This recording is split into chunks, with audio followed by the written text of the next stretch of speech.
Hello दोस्तों, welcome to Bhavesh nursing classes. हर परीक्षा से मेरा कद बड़ा होगा।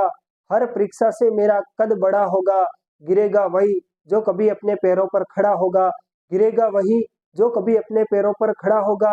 हर कोई तूफान, हर कोई तूफान मेरे आत्मविश्वास से बड़ा नहीं।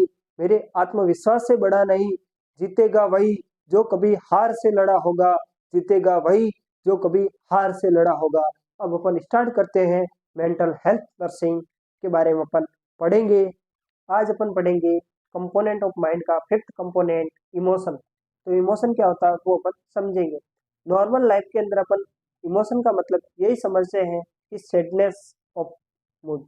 जैसे इंसान, कोई भी इंसान दुखी होता है उसी को इमोशन मानते हैं अपन। पर मेंटल हेल्थ नर्सिंग के अंदर का मतलब, इमोशन का मतलब यही नहीं कि आप दुखी हो। खुश होना भी इमोशन है, दुखी होना भी इमोशन है। एंड एंगर, एंजाइटी और लव, हेट वगैरह वो भी इमोशन के अंदर ही आता है। तो तो emotion emotion are the inner inner feelings of any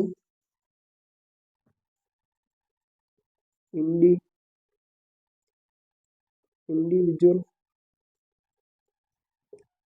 which can be expressed by facial expression, facial expression,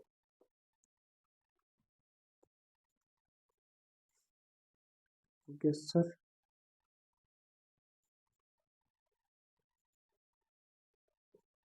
posture, TVP of speech। T का मतलब tone, volume, pressure.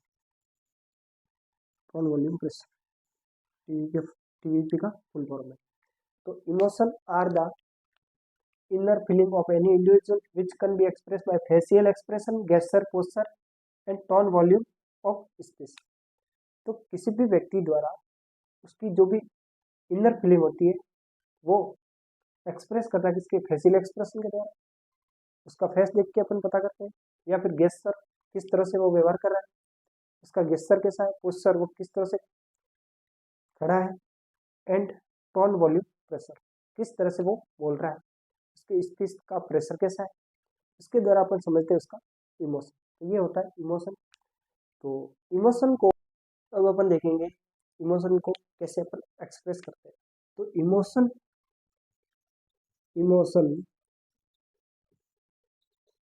Can be express bye. Emotion को अपन कैसे express करते हैं। तो emotion को अपन दो तरह से एक्सप्रेस करते हैं। एक तो होता है अफेक्ट और एक होता है मूड। तो affect emotion at a given short term emotion.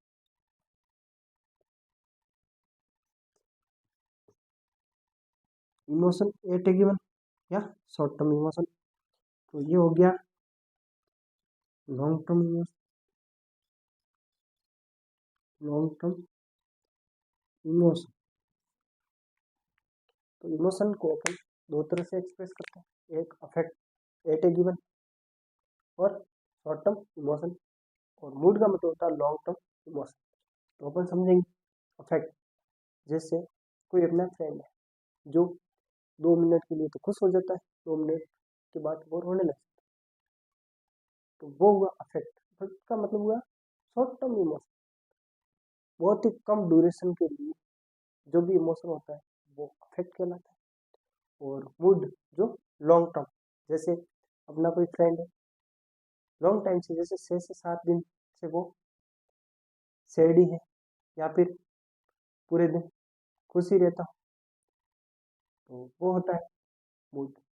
तो इमोशन को अपन एक्सप्रेस करते हैं अफेक्ट के द्वारा और मूड के द्वारा। अफेक्ट होता है शॉर्ट टर्म इमोशन और मूड होता है लॉन्ग टर्म इमोशन। अब अपन पढ़ेंगे क्लासिफिकेशन ऑफ इमोशन। तो इमोशन को मेनली 2 टाइप से क्लासिफिकेशन पढ़ेंगे। तो classification of emotion, classification of emotion. First होता है प्लीजेबल,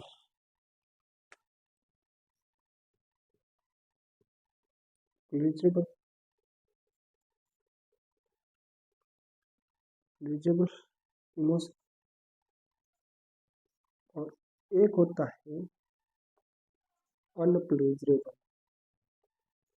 अनप्लीजेबल इमोशन।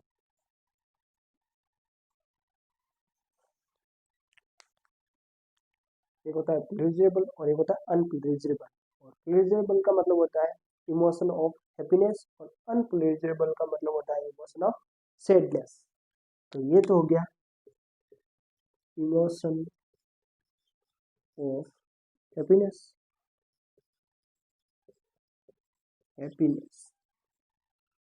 एक होता है emotion of sadness, emotion of sadness. इसके अंदर तो व्यक्ति खुश दुखी होता है और इसके अंदर खुश होता है। प्लेजर इमोशन ऑफ प्लेजेबल इमोशन इसके अंदर होता है इमोशन ऑफ हैप्पीनेस, व्यक्ति खुश रहता है। अनप्लेजरेबल के अंदर होता है इमोशन ऑफ सैडनेस, जिसके अंदर व्यक्ति उदास रहता है।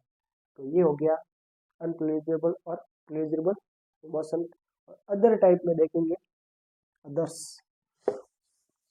अदर्स में सिर्फ अपन एग्जाम्पल ही देखेंगे।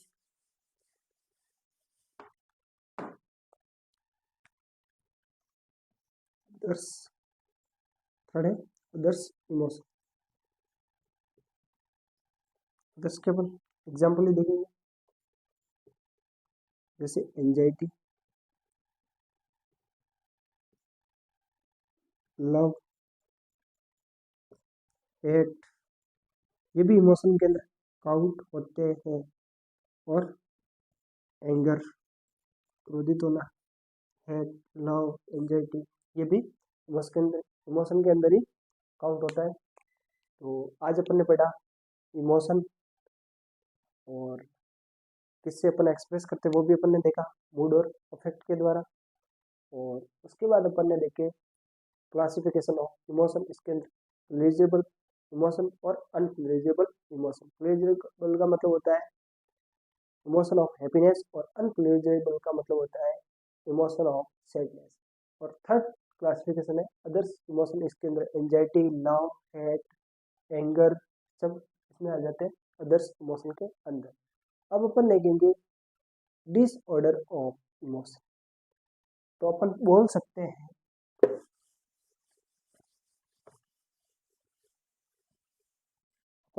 हैं डिसऑर्डर ऑफ इमोशन या फिर अफेक्ट या फिर मूड, ऐसे भी अपन बोल सकते हैं emotion of affect, emotion of mood या डिसऑर्डर ऑफ मूड, अफेक्ट या इमोशन। इन तीनों में से कुछ भी अपन बोल सकते हैं। तो इसके अंदर दो डिसऑर्डर होते हैं मेनली। दो कौन से आते हैं? एक तो आता है मेनिया